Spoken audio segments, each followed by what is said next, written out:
Hello viewers, ఎలా ఉన్నారు? And welcome once again to my channel. ఈరోజు క్యారెట్తో ప్రిపేర్ చేసే 2 ఇంట్రెస్టింగ్ రెసిపీస్తో మేము ముందుకు వచ్చాను. One is sweet and another one is hot. Away sabudana carrot kheer and carrot paratha. రెండు చాలా టేస్టీగా ఉంటాయి. సో నా ఛానల్ కొత్తగా చూస్తున్న వాళ్ళైతే ఇలా సబ్స్క్రైబ్ చేసేసుకోండి. ఆల్ అని ప్రెస్ చేశారంటే మీకు లేటెస్ట్ నోటిఫికేషన్స్ అన్నీ నా ఎపిసోడ్స్ వస్తాయి. సో మరి ఇప్పుడు రెసిపీలోకి వెళ్ళిపోదామా. ఫస్ట్ సాబుదానా అనేది మీడియం సైజ్ తీసుకొని ఒక 2 కప్స్ తీసుకున్నాను. నానబెట్టేసి ఒక 3 అవర్స్ అలా ఉంచేయండి. సో ఇప్పుడు ఒక గిన్నెలో కొంచెం ఘీ తీసుకొని అందులో ఫస్ట్ క్యాష్యూ నట్స్ వేసేసుకొని కొద్దిగా ఫ్రై చేసుకుందాం. ఇవి హాఫ్ ఫ్రై అయిన తర్వాత అప్పుడు రైజిన్స్ వేసుకుందాము. రెండు ఒకేసారి వేస్తే మనకి రైజిన్స్ మాడిపోతాయి అన్నమాట. క్యాష్యూ నట్స్ కన్నా రైజిన్స్ అనేవి కొంచెం తక్కువ టైం పడుతుంది ఫ్రై అవ్వడానికి. సో ఇలా ఒకసారి బ్రౌన్ కలర్గా మంచి కలర్ వచ్చేంత వరకు ఫ్రై చేసుకుని ఒక గిన్నెలో తీసి పక్కన పెట్టేసి ఉంచేసుకుంటాం ఇవన్నీ. సో ఇంకా ఎక్స్ట్రా ఘీ తీసుకోకుండా ఇదే గిన్నెలో ఆల్రెడీ ఘీ ఉంది కదా, ఇందులోనే ఒక 4 మీడియం సైజు క్యారెట్స్ తీసుకొని గ్రేట్ చేసి ఉంచేసాను. సో ఇవి వేసి కాస్త మగ్గించేసుకుందాం. కొంచెం ఘీలో ఫ్రై అయితే టేస్ట్ బాగుంటుంది, ఆ పచ్చిదనం అనేది ఉండదు అనమాట ఖీర్లో వేసినప్పుడు. సో ఒకసారి ఇలా కలిపేసుకుని మూత పెట్టి వదిలేద్దాము.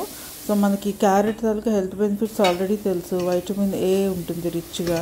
అండ్ క్యారెట్ అనేది కళ్ళకి చాలా మంచిది. మనకి ఐసైట్ తొందరగా రాకుండా ఉంటుంది. పిల్లలకి రోజుకు ఒక క్యారెట్ ఇచ్చారంటే వాళ్ళు ఐసైట్ నుంచి చాలా దూరంగా చాలా వరకు ప్రివెంట్ చేయొచ్చు మనం. సో ఇలా ఒక్క 5 మినిట్స్ కొంచెం సాఫ్ట్గా అయితే చాలు. ఇలా తీసేసుకున్నాక ఒక గిన్నెలో మళ్ళీ ఇక్కడ నేను 3 ప్యాకెట్స్ అంటే 1.5 లీటర్స్ మిల్క్ తీసుకున్నాను. సో ఇందులో కొంచెం వాటర్, సో ఆ ప్యాకెట్లోనే కొద్దిగా వాటర్ వేసి అది ఇందులో వేసేసాను అనమాట. సో ఒకవైపు మిల్క్ బాయిల్ అవ్వడానికి పెట్టేసాం కదా. సో ఈలోగా ఒక 500 గ్రామ్స్ బెల్లం తీసుకున్నాను. అది కొంచెం గ్రేట్ చేసేసి ఇలా ఒక గిన్నెలో తీసేసుకుందాం. షుగర్ కూడా తీసుకోవచ్చు, బట్ బెల్లం అనేది షుగర్ కన్నా ప్రిఫరబుల్, మంచిది కదా అని బెల్లం నేను తీసుకుంటాను.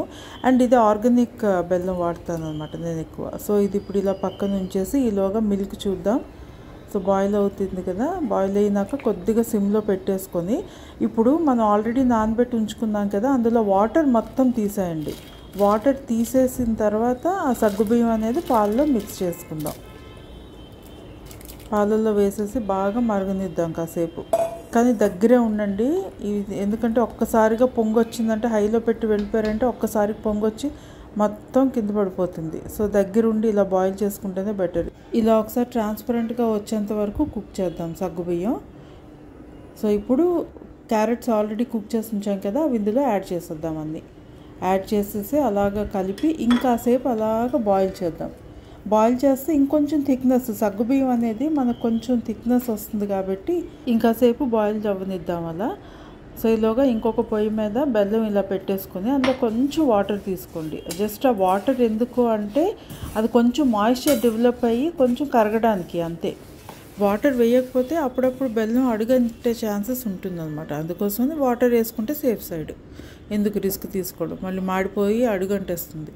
సో ఈలోగా ఇంకొక పొయ్యి మీద చూసారా, ఇది కొంచెం థిక్గా అయింది కదా. సో ఇప్పుడు ఇది ఇలా కాసేపు మరిగిన తర్వాత మనం ఇలాచీలు అలా వేసేసుకుందాము. పౌడర్ అయినా వేసుకోవచ్చు, పౌడర్ ఉంది అంటే. సో ఇప్పుడు ఈ థిక్నెస్ వచ్చాక ఆఫ్ చేసేసి వదిలేయండి, మూత పెట్టేసి వదిలేయండి అలా కాసేపు.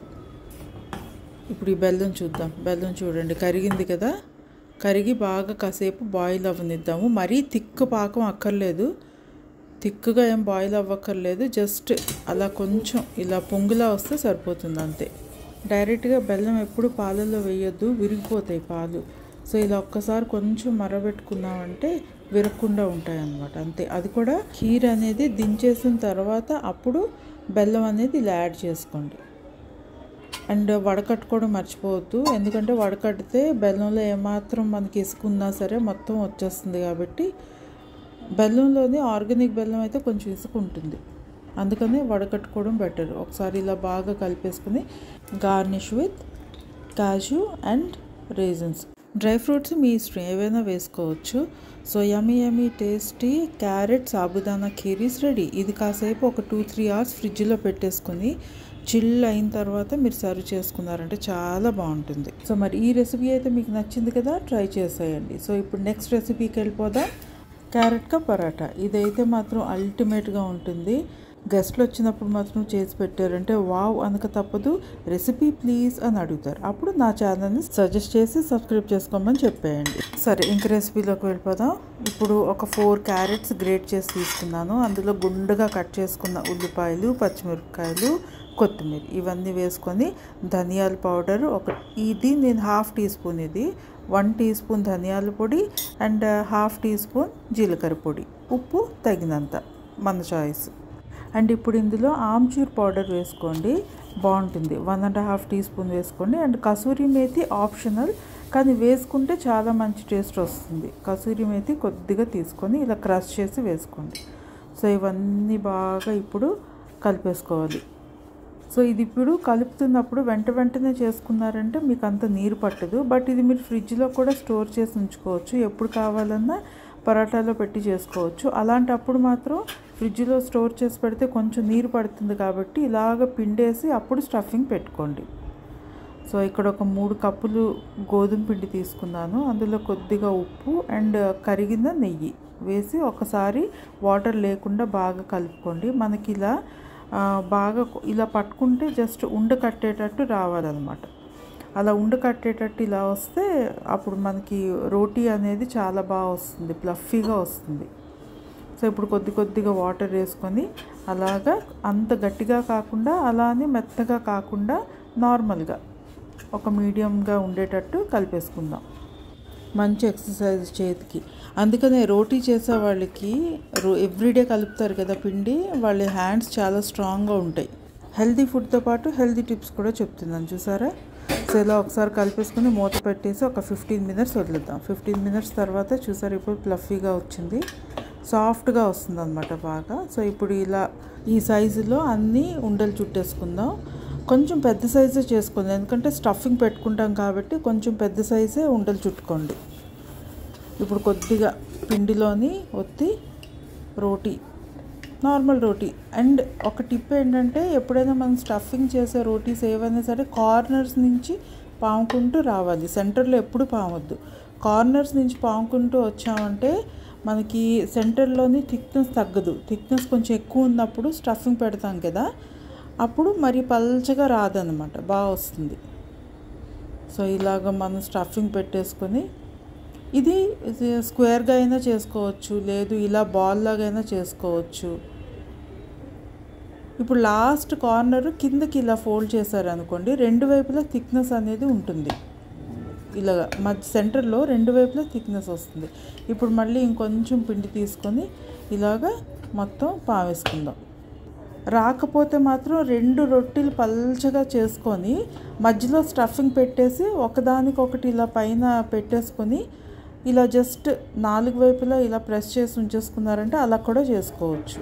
సో నేను ఎప్పుడు ఐరన్ తవాని వాడతాను రోటీకి, నాన్ స్టిక్స్ అస్సలు నేను వాడను, ఇంట్లో కూడా అలౌ చేయను. నా కిచెన్లో aluminium and non sticks are not allowed అనమాట. సో ఇప్పుడు పైనుంచి ఘీ వేసుకుందాము. ప్రిఫర్ చేయండి ఘీతోనే చాలా బాగా టేస్టీగా వస్తాయి ఈ రోటీలు. సో 2 వైపులా ఘీ వేసుకొని బాగా కాల్చుకోండి, మంచి కలర్ వచ్చేంత వరకు. ఒకసారి మనకి ఐరన్ తవా కానీ వేడైపోయిందంటే టకా చాలా బాగా వస్తాయి రొట్టెలు. And now stuffed carrot paratha is ready. ఇది మీరు రాయితాతోని లేదంటే ప్లెయిన్ పెరుగుతో చూసారు ఎంత సాఫ్ట్గా వచ్చాయో. అండ్ లోపల స్టఫింగ్ కూడా చూడండి ఎంత బాగుంటుంది. అండ్ ఇది ప్లెయిన్ పెరుగుతో తిన్నారంటే ఎక్సలెంట్గా ఉంటుంది. సో చూసారు కదా, ఈ రెసిపీ కూడా నచ్చింది కదా. సో ఇది కూడా ట్రై చేసేయండి. అండ్ ఇంకా ఎవరైనా సబ్స్క్రైబ్ చేసుకోకపోతే please subscribe to my channel to get more and more interesting recipes like this. So thank you so much for watching. Until my next video, take care of yourself. This is Usha signing off for now. Bye bye.